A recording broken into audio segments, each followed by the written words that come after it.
Hey guys, it's Mandy. This is probably about the 15,000th time I've tried to record this. This wasn't exactly what I had in mind for my second vid post. Then again, I really don't know what I had in mind for my second vid post anyway.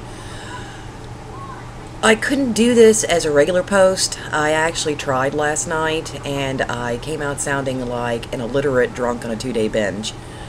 So I went ahead and I deleted it. Some of you may have seen it, and then it just went bye-bye. Coherency was not my friend. Voice posts, only half my friends list seems to be able to get them.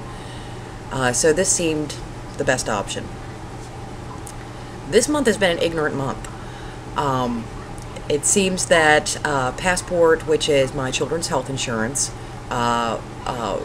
expired at the beginning of March, which was completely news to me.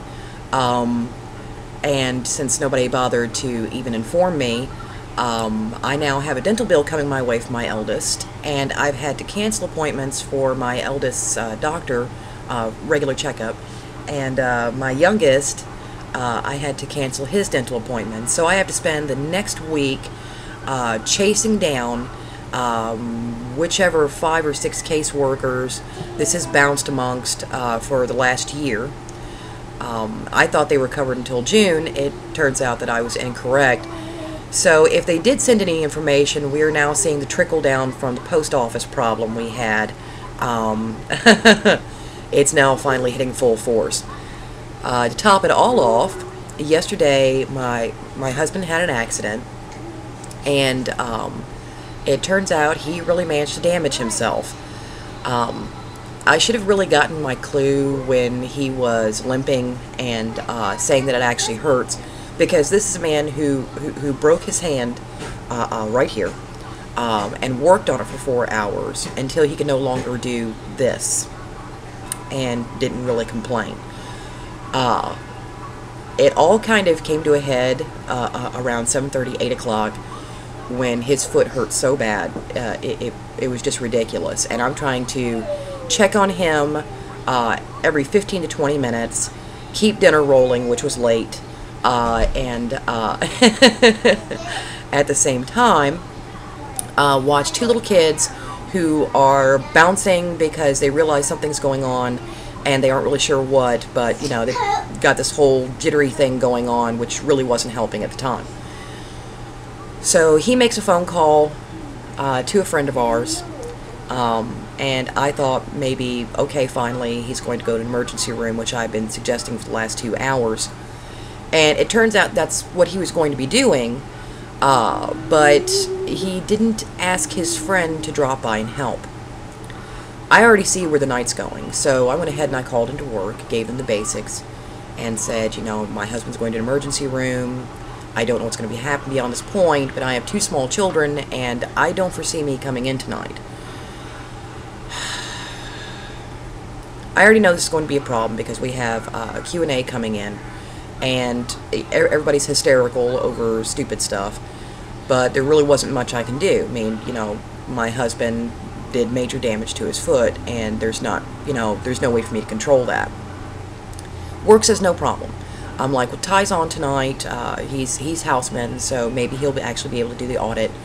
Sorry about this. I don't mean to inconvenience you all, but, you know, this is an emergency situation. I've got to take care of it. So I actually managed to help my husband get dressed, get him out the living room, and I go to check on the stove and, you know, try to keep the kids calm and out of his way and off of his foot. When my front office manager decides to call and play 20 questions. I gave him the same basic that I gave to the lady at the other end of the telephone at the hotel. And I'm trying to deal with my husband, who's like yelping every 5 to 10 minutes because he manages to jar his daggone foot, and 2 little kids, and like I said, dinner on the stove. I've got all sorts of things going on. This guy's not helping. And he was like, well, I don't understand. What do you want me to do? I'm like, well, Ty's on tonight. And he was like, well, what if Ty doesn't want to work? I'm like, well, you're a manager. I have an emergency situation. I don't really have time to deal with you. Okay? There's stuff that I've got to do. And you are not helping me to do that. This is something that needs to be taken care of right now, and you are hindering me Just do what you're supposed to do and get it taken care of. I'm sorry this is inconveniencing you, but there's not much I can do beyond this point. I've done my part. Now I need to take care of my family. He was like, well, I don't know exactly what it is you propose for me to do. What if Ty does not want to work the audit? I lost my temper. I literally screamed into the phone, figure it out, and hung up on him. I didn't have time for it. About this time, I discovered that nobody is coming to take my husband to the emergency care unit. After about 5-10 minutes of fussing and fighting over it, he managed to limp his way to the car, refused to let me help, and went to the emergency care unit himself. All by himself. There's like one about 5-10 minutes down the road, and that's where he was heading. So I turned off the stove, I turned everything back on, got dinner rolling again because, we're already late and I have to get the kiddos fed. And I called my front office manager to let him know I will have paperwork for you tomorrow. Again, sorry for the inconvenience. This is not something I can control. But I will have everything you need tomorrow. He didn't say anything, so I'm like, oh, okay, well then, end of conversation. Jaden, no, sit down. So I'm like, okay, end of conversation, and I hang up. This is where things get funny. So everything's finally prepared, I turn off the stove, and this goofball decides to call me back and explain to me about phone etiquette. He was like, there was no need for you to handle it like that. I'm like, well, I'm going to tell you what. You are calling my house, and you are calling me in the middle of an emergency situation. I'm trying to get things done, and you are preventing me from getting those things done. I can't necessarily take care of my husband, 2 small kids, dinner, and get everything arranged so he can get to an emergency care unit with you hanging out on the phone acting like you don't understand what's going on. I explained what was going on. I explained it in the simplest terms possible. There's nothing I can do for you beyond that point. And he was like, well, I just, there was no need for you to have that kind of attitude. I'm like, yes, it is. There certainly was a need. You were being obtuse. There is no need to explain what is a very basic situation. Husband has injured his foot. He is going to emergency care. I have 2 small children that I have to feed. Nobody to watch them. If anybody has ever been to a hospital, you were there for several hours. So me rolling in the door about 3 hours from then to take care of the audit was just not going to happen. It's just not possible. And I told him, I realize that it's an inconvenience, but I explained absolutely everything that I needed to explain. I did not have time to deal with you. When as far as I was concerned, I did my part. I didn't have time to deal with you and deal with the situation at hand. So he figures it's best to inform me at that point in time how I could have handled things. And I told him, I said, look, I don't know exactly what you want from me, but you don't call my house and behave the way you do, trying to, I don't know exactly what you're trying to accomplish, but you don't call my house in the middle of an emergency situation and want me to take care of you while I'm taking care of everything else too. And he was like, well, we're all team players. I'm trying to help you. I want to know what you need me to do. I'm like, I need you to do your job. You're the manager. You figure this out. I'm trying to take care of what I need to take care of over here. Now, I have to go feed my children. I'm trying to keep them on a schedule so that their lives do not get disrupted. You are not helping me. You are hindering me again. So he tried to tell me that if he calls the house, I can't essentially scream at him and hang up if he's getting in my way. And I told him I can pretty much damn well do anything I want to do. He was calling my house. He had been given the basics. He was holding me up. I can cuss him. I can do whatever I want. I'm not on the clock. He is on my time. I have already done my part. It is time for him to do his. Can I please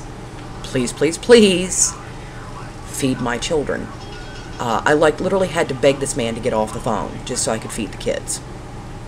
By this time, it's like 8:30, 8:40, and I'm like, you've got to be kidding me. I finally managed to get him off the phone.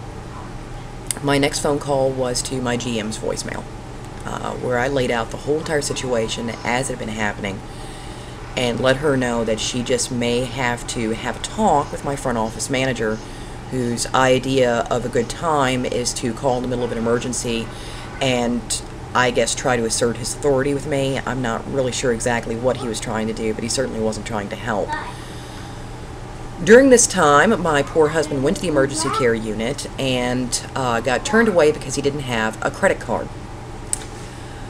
That was funny. He didn't have a credit card, so he came back home and grabbed one. While he was trying to go back into the emergency care, the urgent care center, he fell because nobody could come help him, I guess. And he had already injured his foot. We don't know how. We didn't know even what was wrong. And, of course, when he fell, he jarred his foot.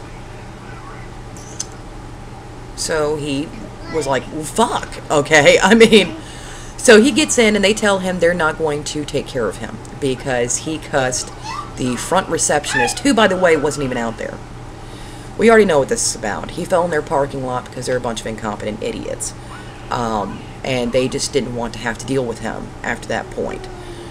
So he comes home, he's like, screw it, I'm not going to do anything. And I'm like, oh, hell no. No, no, no, no. I need paperwork for tomorrow. You need to get that looked at. It's a good thing I insisted and wound up calling a friend of ours to come help out, because it turns out the small bone at the top of the foot that helps hold the ligaments into place was what he broke. He fractured. So my next couple of weeks is going to be highly interesting. Not only do I have to wrangle with Passport, I have to set up an appointment for a podiatrist, get him to it, try to figure out how we're going to pay for all of this, which was one of his main arguments for not going to an emergency room in the first place. Today I had to pick up some prescription pain meds, and then wake up in time to pick up our eldest, which was a whole nother fight. I'm going to have to rearrange my schedule so that I can drop off Ronan in the morning and pick him up around 3:50 in the afternoon, and my husband was not happy about this at all. But them's the breaks. Literally, it looks like it's going to be a fun month for the rest of the month. Wrangling with Passport, more doctor's appointments than I can probably shake a stick at, and prescriptions, and trying to rearrange my schedule so that I can get our eldest to and from. It's going to be a fantastic month. I can feel it already. So this is what my second Vidpost is about. All about how my husband had an accident, and I got into it with my workplace. We got into it in the emergency care unit, and before a friend of ours finally came, picked him up, took him to an emergency care unit that actually knows what they are doing, and my schedule got tighter than it has ever been before. Oh boy. But yeah, I couldn't type any of this out. I probably still couldn't type it out even if I tried. As it is, I'm looking at 13 minutes and 45 seconds as it rolls by. So I'm kind of hoping this loads up on YouTube. So while that's going on, while I'm waiting for it to load, I am probably going to wind up giving my youngest a sandwich, since that seems to be something that he's looking forward to right now. And then going and picking up prescription medications, wrangling with financial aid, trying to get my husband another appointment, and picking up groceries. So, wish me luck, guys. Sorry for the horrifying appearance. It has been a long couple of days. But until next time, I'll catch you all later. No, I'll still be around. I'll still be checking up on everybody, and that I still love you. Yeah, I think that's about it. Have a great day, guys.